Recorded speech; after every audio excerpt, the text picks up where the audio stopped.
The alarms blared across the entire testing facility. Red lights flashed as security personnel sprinted toward the perimeter breach. I stood frozen in disbelief as I watched her through the reinforced glass. Karen, my HOA president, being tackled to the ground by armed military police. Her smartphone tumbled from her hand, still recording what she thought would be her moment of triumph. $200 million in defense technology stood exposed on the testing pad behind me. Years of classified work compromised in an instant. The Admiral's voice cut through the chaos on the emergency line. "What in God's name happened out there?" he demanded. I could not find the words to explain that our nation's most advanced drone defense system had just been compromised by a suburban housewife with a clipboard and a vendetta. The security director grabbed my shoulder, his face ashen. "Do you know this woman?" The weight of his question crushed down on my chest. 6 months of targeted harassment had escalated beyond my worst nightmares. This was no longer about property violations or neighborhood politics. As Karen was dragged away in handcuffs, still shouting about catching me in illegal activities, I realized our petty neighborhood war had just become a matter of national security. The morning fog rolled across the harbor as I stood on the deck of my modest coastal home, coffee in hand, watching the sunrise paint the sky in brilliant oranges and pinks. After 15 years of service in the Navy as an engineer, I had finally found what I believed was the perfect balance: a quiet neighborhood to call home, while working on one of the most significant projects of my career. The sea breeze carried the salt air into my lungs as I mentally reviewed the timeline for the upcoming drone testing operation. $200 million of defense funding, 5 years of development, and countless hours of engineering had culminated in this moment. My phone vibrated in my pocket. It was Commander Phillips, my direct superior at the Naval Research Facility. I answered immediately, maintaining the discipline ingrained through years of military service. "Jenkins here," I said, switching into professional mode despite being off duty. "Just checking that you are ready for the final review session at 900, Phillips said, his voice betraying the tension we all felt as we approached the test date. "All systems are go on my end, sir," I responded, glancing at my watch. "I will be at the facility in 40 minutes. As I ended the call and turned to go inside, I noticed a white envelope taped to my front door. My stomach tightened instinctively. This was the third notice this month. I pulled it free and opened it to find yet another HOA violation notice, complete with photographs of my front yard and measurements of grass height that apparently exceeded the acceptable community standard by half an inch. At the bottom, the signature that had become all too familiar: Margaret Wilkinson, HOA president. Everyone in the neighborhood simply called her Karen. I had purchased this house specifically for its proximity to the naval base and its quiet, unassuming character. The stringent HOA rules had seemed a small price to pay for the convenience. What I had not anticipated was the near-pathological dedication with which Karen enforced every-minute regulation. As someone with high security clearance working on classified projects, maintaining a low profile was not just a preference but a professional necessity. Karen made that nearly impossible. The first encounter had occurred 3 weeks after I moved in. I was unloading groceries when she approached with a clipboard and a smile that never reached her eyes. "You must be the new resident," she said, scanning my modest sedan with obvious disappointment. "I wanted to personally welcome you and remind you about the community standards we maintain here at Harbor View Estates." She handed me a 3-ring binder nearly 2 inches thick. "Please familiarize yourself with all regulations. We take our property values very seriously." I thanked her politely and explained that my work schedule was demanding, but that I would do my best to comply with the neighborhood standards. Something in my response seemed to trigger her suspicion. Perhaps it was my military haircut or my deliberately vague description of my work as engineering for the government. Whatever the cause, I had apparently been marked for special attention from that moment forward. Returning to the present, I crumpled the violation notice and tossed it into my recycling bin. I did not have time for this nonsense today. The drone operation represented not just a massive financial investment, but a critical advancement in defense technology that could protect countless lives. My personal irritation with an overzealous HOA president would have to wait. I grabbed my security badge, locked the house, and headed to my car, unaware that Karen was watching from her living room window across the street, documenting my departure time in a small notebook. The violations began to accumulate with disturbing frequency. First, it was grass height.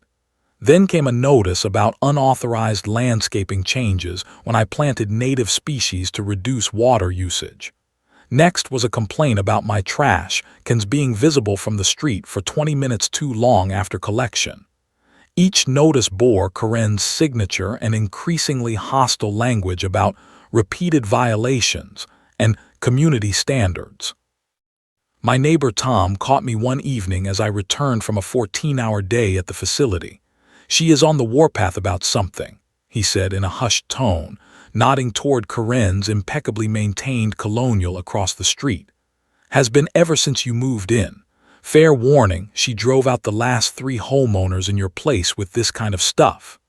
Tom looked nervously over his shoulder before continuing. "Most of us just keep our heads down. Not worth the battle." At work, the pressure intensified as we approached the testing phase of the drone program. The security briefings became more frequent and detailed. "Remember, absolute discretion is mandatory," Captain Reynolds emphasized during one particularly tense meeting. Foreign intelligence services would give anything for details about this program. Be aware of any unusual attention or questions about your work or schedule. I thought about Karen's constant monitoring but dismissed the connection as paranoid. This was simply a power-hungry HOA president, not espionage. That illusion shattered when I arrived home to find Karen standing on my property, photographing my side yard. "Excuse me," I said firmly. "You are trespassing on private property." She turned, not the least bit embarrassed at being caught. "As HOA president, I have the right to document violations," she replied coldly. "Your garden edging exceeds the permitted height by 2 inches. You need permission to enter private property, regardless of your HOA position," I stated, keeping my voice level despite my growing anger. "Please leave now." Karen smiled thinly. "You seem very concerned about people observing your property. Most residents with nothing to hide are more cooperative." The implication hung in the air between us. She walked away, but her words left me deeply unsettled. The next day, I received an email notification of the monthly HOA meeting. Normally, I skip these due to work commitments, but this time I decided attendance was necessary. The community center was half filled with resigned-looking homeowners when I arrived. Karen presided at the front table with 4 other board members who rarely spoke. I took a seat in the back, nodding politely to neighbors I recognized. The meeting proceeded through standard business until Karen reached new issues on the agenda. "We have had reports of suspicious activity in the neighborhood," she announced, her gaze finding me immediately. "Unusual comings and goings, unidentified visitors, and potential security concerns." She produced a folder and began showing photographs, my house at different times of day, my car leaving at early hours, and even delivery personnel at my door. "I would like to formally request that homeowner Jenkins explain these irregular patterns that have some neighbors concerned," she said, her voice carrying across the silent room. Every head turned toward me. The security implications of this public interrogation about my schedule froze me momentarily. This was no longer simple harassment. It was potentially compromising my work. My work schedule is irregular due to the nature of my employment, I said carefully. I am in full compliance with all HOA regulations regarding property maintenance and use. Beyond that, my comings and goings are private matters not subject to HOA oversight. Karen's eyes narrowed at my response. The board has discretion to investigate matters affecting community security, she countered. Your reluctance to explain only raises more questions. Another homeowner, an elderly man I had helped with groceries once, unexpectedly spoke up. Margaret, this is ridiculous.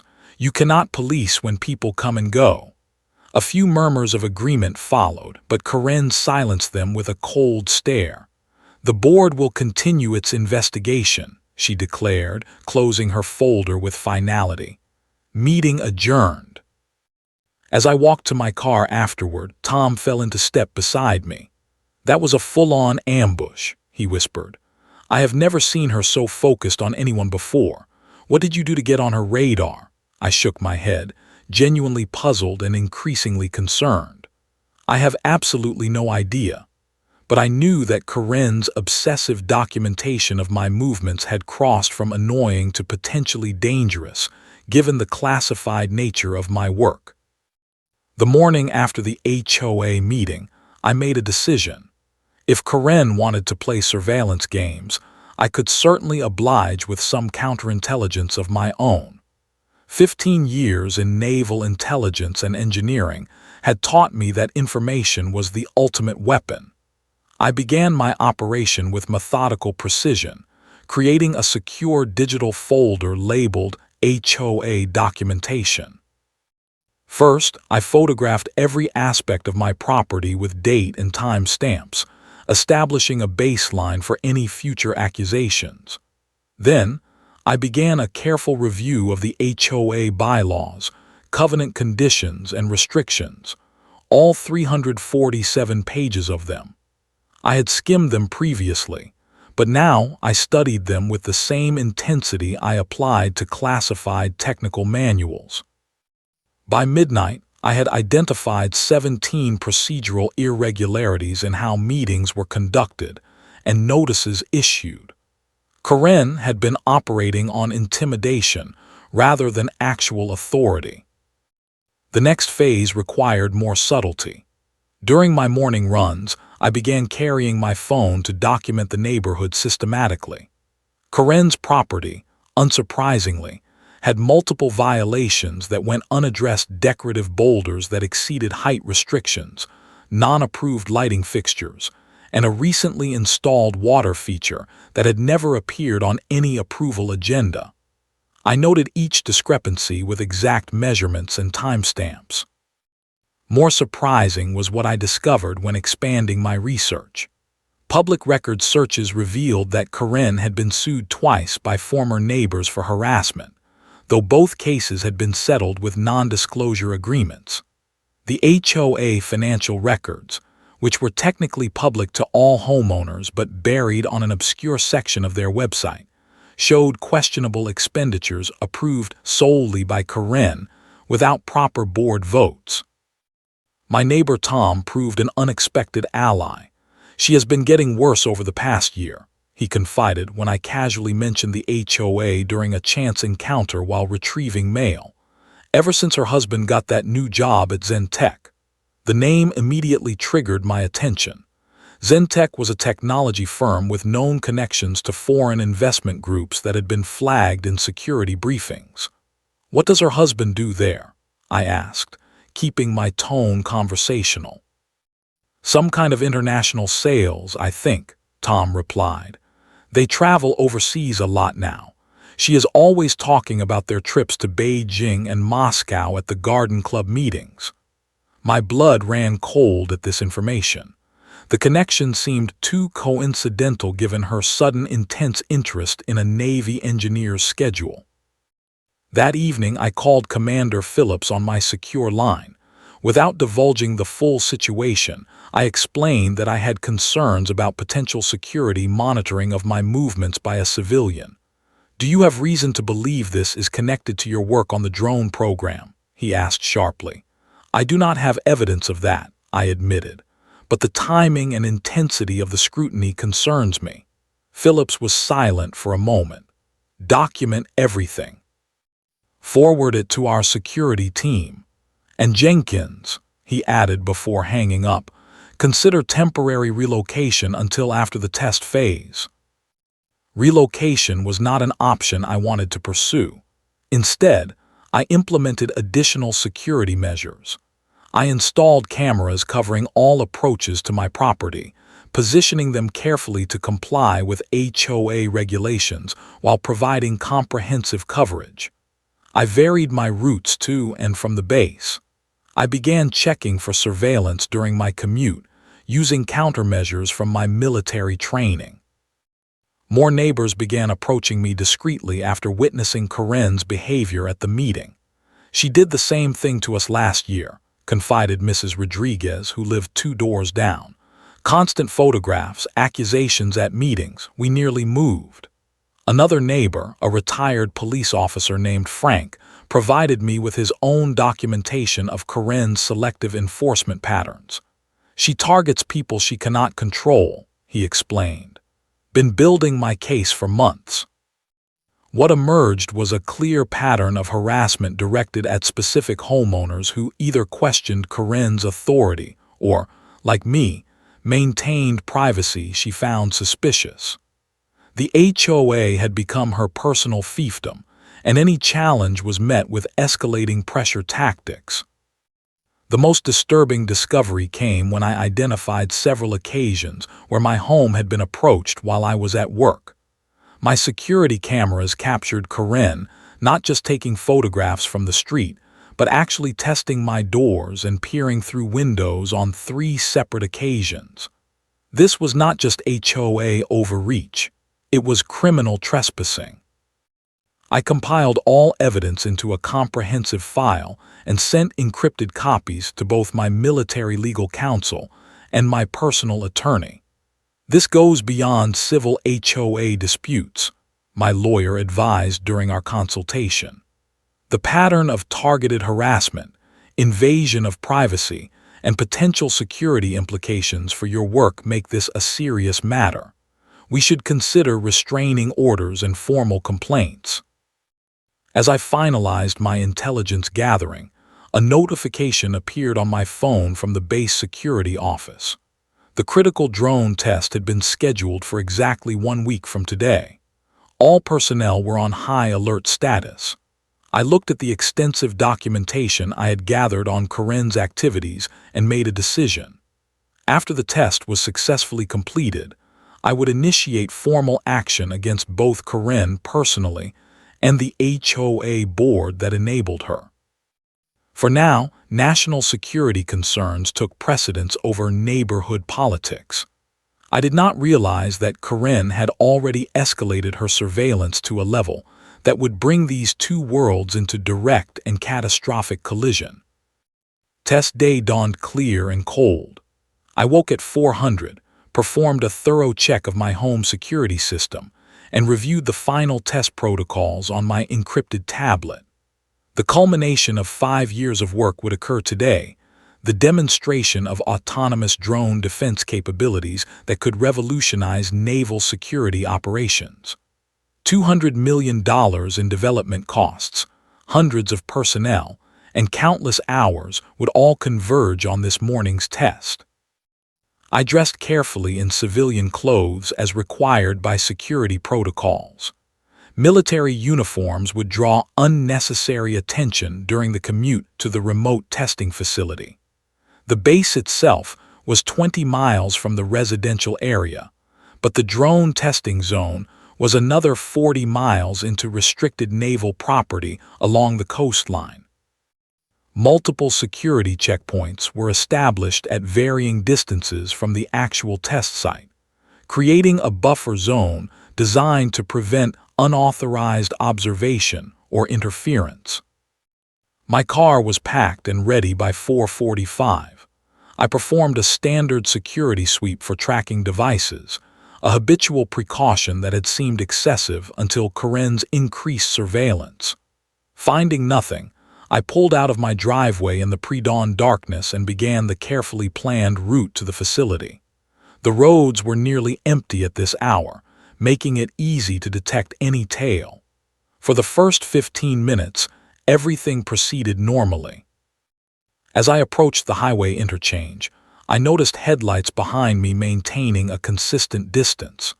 Many base personnel would be traveling this route today, so it did not immediately trigger concern. However, when I executed a simple counter-surveillance maneuver, exiting the highway only to immediately re-enter it, the vehicle followed the same pattern. Through my rear-view mirror, I could make out the silhouette of a luxury SUV. My stomach tightened as I recognized the distinctive shape of Karen's vehicle. Protocol dictated that I should alert security immediately, but doing so would trigger a full response that might unnecessarily compromise the test schedule. Instead, I decided to verify my suspicion first. I increased speed slightly, watching as the SUV accelerated to match. There was no doubt now, I was being followed deliberately. I called the security command center on my secure line. "Jenkins here. I have a potential security situation. Civilian tail on approach to Checkpoint Alpha." The security officer responded immediately. "Understood. Proceed to Checkpoint Alpha. We will intercept and divert the tail." I acknowledged and maintained my course, now hyper-aware of Karen's vehicle maintaining distance behind me. At the first checkpoint, armed Navy security personnel verified my credentials and waved me through. In my mirror, I watched as Karen's SUV was stopped. Even from a distance, I could see her gesticulating angrily at the guards. I continued to the testing facility, hoping the situation had been contained. 30 minutes later, I was reviewing final calibrations with the test team when my secure phone buzzed with an urgent alert. "Perimeter breach detected at Sector 7. All personnel implement security protocol Delta." The blood drained from my face. Sector 7 was the closest to the access road I had used, directly in line with where Karen had been stopped. It seemed impossible, but the security camera feeds confirmed my worst fear. Karen had abandoned her vehicle and physically circumvented the perimeter fence. The footage showed her hiking through restricted terrain, smartphone raised as if recording. Alarms blared throughout the facility.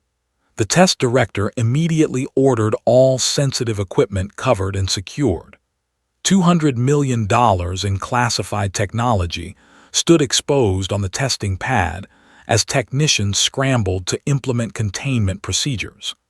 Military police raced toward the breach point as Karen continued her determined progress toward the facility, still recording with her phone. "All personnel report to secure stations," came the announcement over the PA system. "This is not a drill. Security breach in progress." The test director turned to me, his face a mask of controlled fury. "Is this connected to you, Jenkins?" Before I could respond, the security feeds showed Karen being intercepted and detained by military police. Even as they confiscated her phone, she continued shouting and pointing in the direction of the testing area. The facility entered full lockdown. The test, representing years of development and millions in funding, was officially suspended. In the secured command center, I watched through remote feeds as Karen was escorted to a detention facility, still demanding to speak to supervisors about suspicious activities she was investigating. Admiral Crawford arrived by helicopter 90 minutes later, his face grim as he entered the briefing room where I waited with the security team. "Explain to me," he said without preamble, "how a civilian housewife managed to breach a secure military testing facility and compromise a $200 million defense operation." I took a deep breath and began recounting the escalating pattern of harassment, the HOA conflicts, and Karen's increasingly invasive surveillance of my movements. The Admiral listened without interruption, his expression darkening with each detail. When I finished, he was silent for a long moment. "So this breach was the culmination of a neighborhood dispute?" he finally asked, his voice dangerously quiet. "Not exactly, sir," I responded. "I believe there may be additional security concerns given her husband's employment with Zen Tech and their extensive international travel to sensitive locations." The Admiral's head snapped up at this information. "Zen Tech," he repeated. "The same company flagged in counterintelligence briefings last quarter." I nodded affirmatively. What had seemed like HOA tyranny had suddenly elevated to a potential counterintelligence situation. The Admiral immediately ordered a comprehensive security review and full background investigation of both Karen and her husband. Through the observation window, I could see Karen in the detention room, her initial righteous indignation now replaced by growing fear, as the reality of her situation became apparent. Federal agents had arrived and were explaining the severity of trespassing on a restricted military facility and interfering with national security operations. Her demands to call her lawyer were being processed with deliberate slowness as the legal jurisdiction was established. The test director approached with the financial assessment. "Minimum 3-week delay," he reported grimly. "Equipment recalibration, security protocols review, possible relocation of the test site. Cost estimate starts at $20 million for the delay alone." The enormity of what Karen had done was still unfolding, rippling through military budgets, national security timelines, and potentially international relations.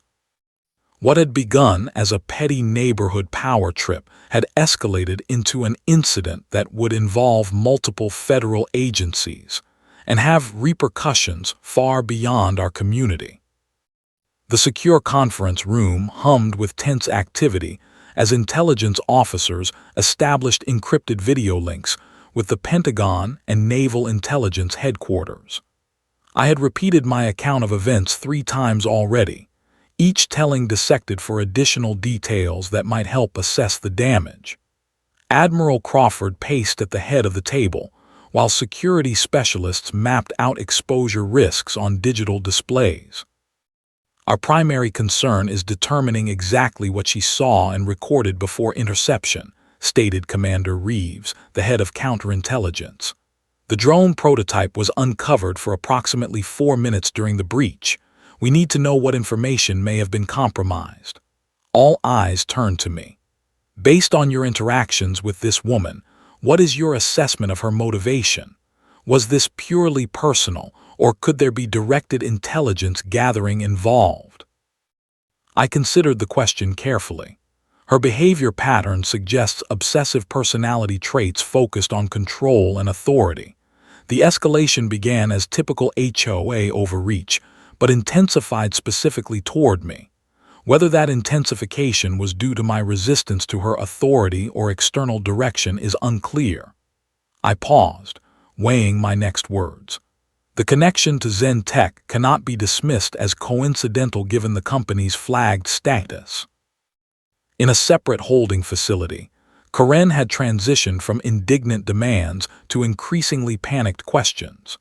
The reality of federal detention protocols rather than neighborhood politics was sinking in. Through the observation monitor, I watched as she repeatedly requested her phone call and legal representation.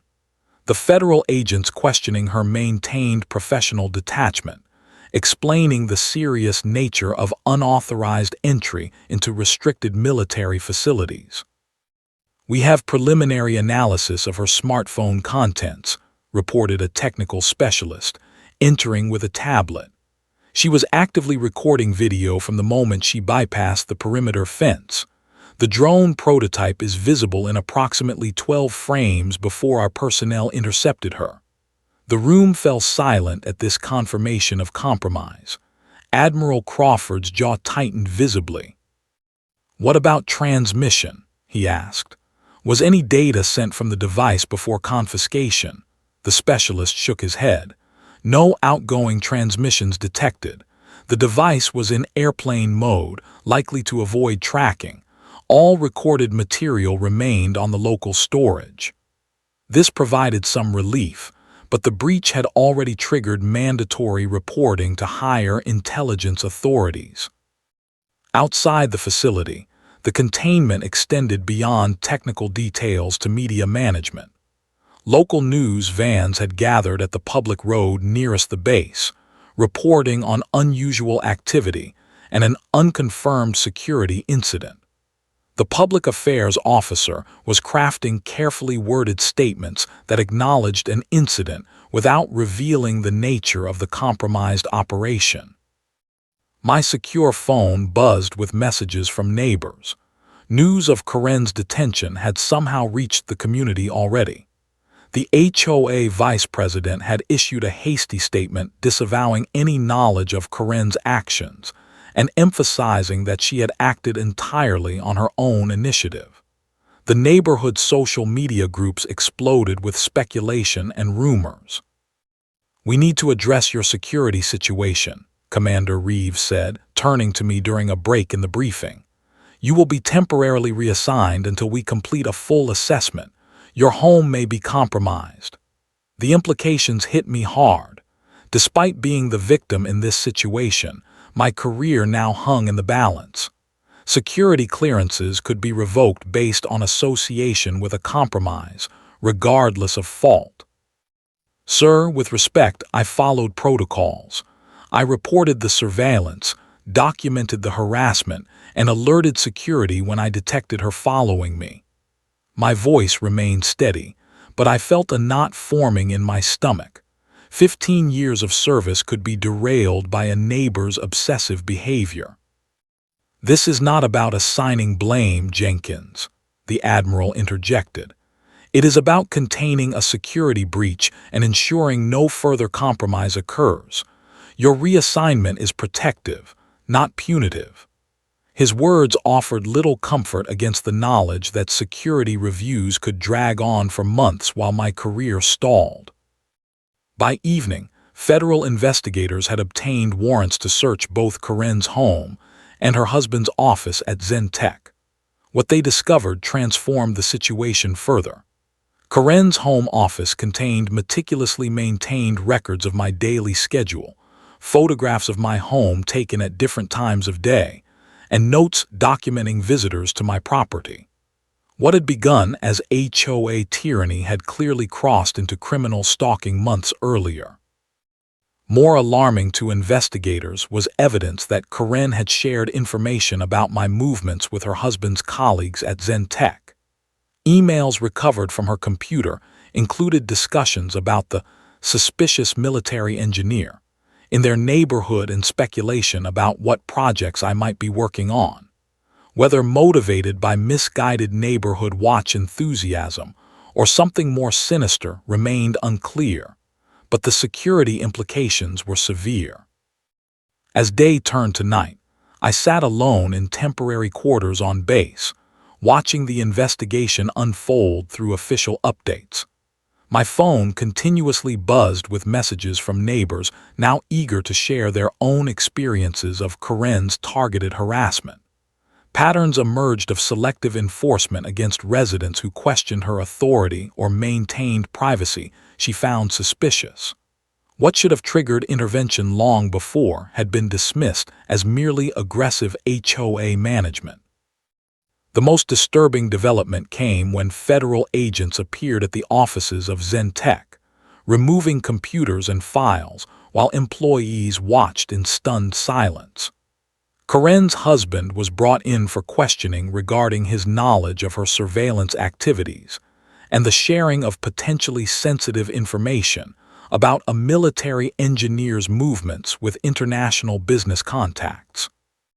For me, vindication offered little comfort against the knowledge that years of crucial work had been compromised, and a spotless service record now bore the asterisk of a security incident. As I prepared for another round of debriefing, I wondered if I would ever return to the peaceful harbor community that had so quickly transformed from dream home to security nightmare. The machinery of military justice and federal prosecution moved with deliberate slowness, while careers and lives hung in suspension. The federal investigation peeled back layers of Karen's obsession like an onion, each reveal more disturbing than the last. Her home office yielded calendars meticulously tracking my schedule, photographs of vehicles visiting my home, and even notes on conversations overheard across property lines. Investigators discovered she had installed a directional microphone aimed at my property, a device that went far beyond overzealous HOA monitoring into illegal surveillance territory. "We have confirmed sharing of information with unauthorized parties," reported Special Agent Donovan during the third week of the investigation. We sat in a secure conference room at the Naval Intelligence Facility, where I had been temporarily assigned administrative duties, far from the drone program that had been my life's work. "Mrs. Wilkinson regularly provided details about your schedule and visitors to her husband, who subsequently shared patterns of activity with business associates at Zen Tech during international meetings." I absorbed this information with a strange sense of validation mixed with horror. What I had initially dismissed as neighborhood politics had indeed been something more sinister. Was this directed intelligence gathering? I asked, the question that had haunted me since the breach. Donovan's expression remained carefully neutral. "We have not established direct links to foreign intelligence services," he replied. However, several of the Zen Tech associates who received this information have connections to companies flagged for intelligence concerns. The investigation continues. My security review proceeded in parallel with the criminal investigation. Daily interviews revisited every aspect of my personal security practices, my handling of the escalating harassment, and my decision-making on the day of the breach. Though the questioning remained professional, the unspoken implication hung in the air. Could I have prevented this compromise through earlier reporting or different actions? Commander Phillips, my direct supervisor for 5 years, testified to my consistent adherence to security protocols. "Jenkins is one of our most security-conscious engineers," he stated firmly during the review board hearing. "His discretion regarding the program has been exemplary throughout his tenure."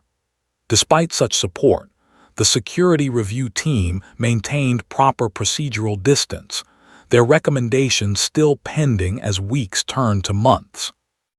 Back in the Harbor View Estates community, the repercussions spread like ripples in a pond. Federal agents interviewed dozens of residents about Karen's behavior patterns and HOA practices. Long-suppressed stories emerged as neighbors provided statements about targeted harassment campaigns, revealing a pattern that should have triggered intervention years earlier. Several residents described similar monitoring of their activities, though none had reached the intensity of the surveillance directed at me. The HOA board members, initially quick to distance themselves from Karen's actions, found themselves under scrutiny for enabling her behavior. Financial audits revealed irregular use of HOA funds for surveillance equipment disguised as security upgrades to community property. 3 board members resigned when confronted with evidence. They had approved these expenditures without proper disclosure to the community. Karen's husband was placed on administrative leave from Zen Tech pending the federal investigation results. The company issued public statements emphasizing their cooperation with authorities and internal review of security protocols. Industry analysts noted significant drops in their stock value as investors reacted to the potential security implications. For me, the professional impact was equally severe. Though not formally reprimanded, my absence from the drone program during the critical testing phase effectively ended my leadership role in the project. Colleagues expressed support privately but maintained professional distance given the ongoing security review. The drone testing had been relocated to a different facility at considerable expense, and the program continued under new engineering leadership. The review board has completed its assessment, Admiral Crawford informed me 6 months after the incident. We sat in his office, the harbor visible through reinforced windows behind his desk. You have been cleared of security violations. Relief flooded through me momentarily until he continued. However, the board notes that earlier reporting of the escalating surveillance might have prevented the breach. This observation will be noted in your service record. The careful wording conveyed the reality, though technically cleared. My career momentum had been irrevocably altered. Future promotion boards would see the notation, and the association with a security compromise would follow me regardless of exoneration. "What are my next assignment options, sir?" I asked, maintaining military bearing despite the crushing disappointment. "You have 3 possibilities," the Admiral replied, sliding a folder across the desk. "None involve return to the drone program." The options listed represented lateral moves rather than advancement, respected positions, but clear signs that my upward trajectory had stalled. 15 years of exemplary service, partially undone by a neighborhood tyrant's obsession. As I left the Admiral's office, my secure phone signaled an incoming message. It was from my attorney, forwarding the notification that federal charges had been formally filed against Karen. The list was substantial: trespassing on restricted government property, unauthorized recording of classified defense installations, illegal surveillance, stalking, and several conspiracy charges related to the sharing of information with unauthorized parties. Her husband faced separate charges connected to his role in distributing information about a defense engineer's movements to foreign business contacts.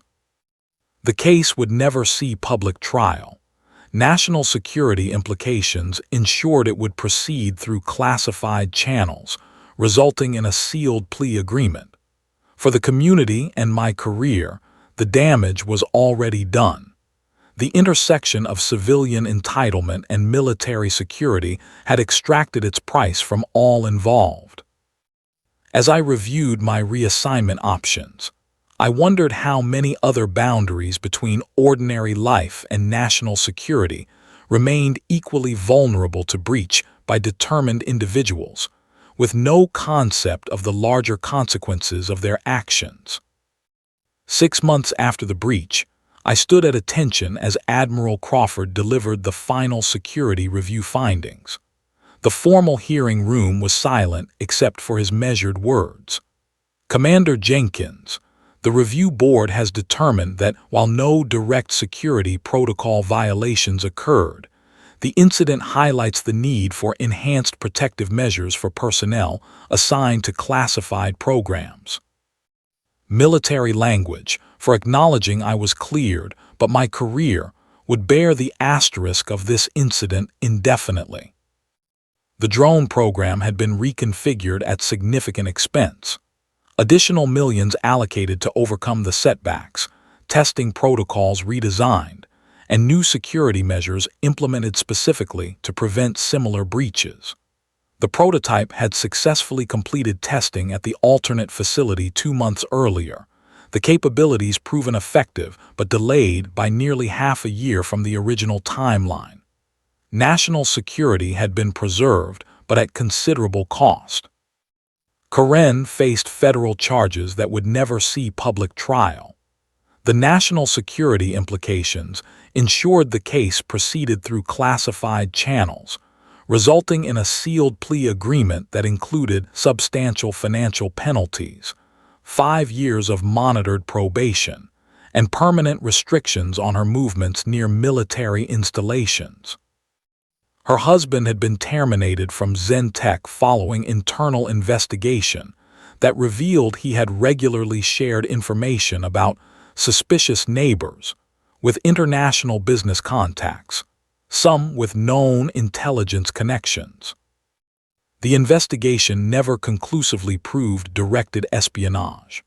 The final assessment concluded that Karen's actions stemmed primarily from pathological need for control and authority, rather than intentional intelligence gathering. Nevertheless, her husband's careless sharing of information about a military engineer's patterns with foreign contacts represented a security threat regardless of intent. Zentech faced ongoing federal scrutiny and substantial financial penalties for inadequate security protocols. In Harbor View Estates, moving trucks had become common sights. Property values plummeted as the community's reputation suffered from media coverage of the HOA spy case, as local news had dubbed it despite limited public details. The HOA now operated under court-appointed management following the discovery of financial irregularities beyond Karen's harassment campaigns. Former board members avoided eye contact when passing me on community streets, their complicity in enabling her behavior now fully exposed. My transfer orders arrived 3 weeks after the final hearing. Not the career death of administrative reassignment, but certainly not the advancement that 15 years of service should have earned. The position offered professional continuity, but effectively removed me from the cutting-edge programs that had been my passion. Fellow officers offered quiet acknowledgement, the universal military understanding that sometimes bearing the cost of others' failures is part of the duty. As I packed my home office, a knock on the door revealed Tom and several other neighbors standing awkwardly on my porch. "We brought this," Tom said, handing me an envelope. Inside was a community petition with over 40 signatures, formally apologizing for failing to act sooner against Karen's harassment and acknowledging the unfair impact on my career. The gesture, while unable to change the professional consequences, offered unexpected emotional closure. "We should have spoken up years ago," said Mrs. Rodriguez, who had been one of Karen's earlier targets. "We all knew what she was doing was wrong, but it was easier to keep our heads down." Frank, the retired police officer, nodded in agreement. Sometimes the most dangerous threats are not the obvious ones. We forgot that as a community. The moving company arrived the following morning to load my belongings for transport to the new assignment across the country. As the truck pulled away from Harbor View Estates for the final time, I reflected on the bizarre intersection of civilian entitlement and military duty that had altered the course of my career and an entire defense program. The uniform carries its burdens publicly and privately, in war zones and in quiet neighborhoods. My new posting would begin next week, respectable work that would never carry the significance of the drone program. Security protocols would evolve, communities might learn, and those who serve would adapt as they always have, with resilience, dignity, and the quiet knowledge that some battles happen far from any recognized battlefield. The neighborhood war had extracted its price, but service continues regardless of the theater of operations. In my final security briefing, Admiral Crawford had offered perhaps the most insightful assessment of the entire affair. "The greatest threats to national security are rarely the ones we prepare for," he had said. "They come from the blind spots where everyday life intersects with matters of state, the places where vigilance seems unnecessary until it is too late."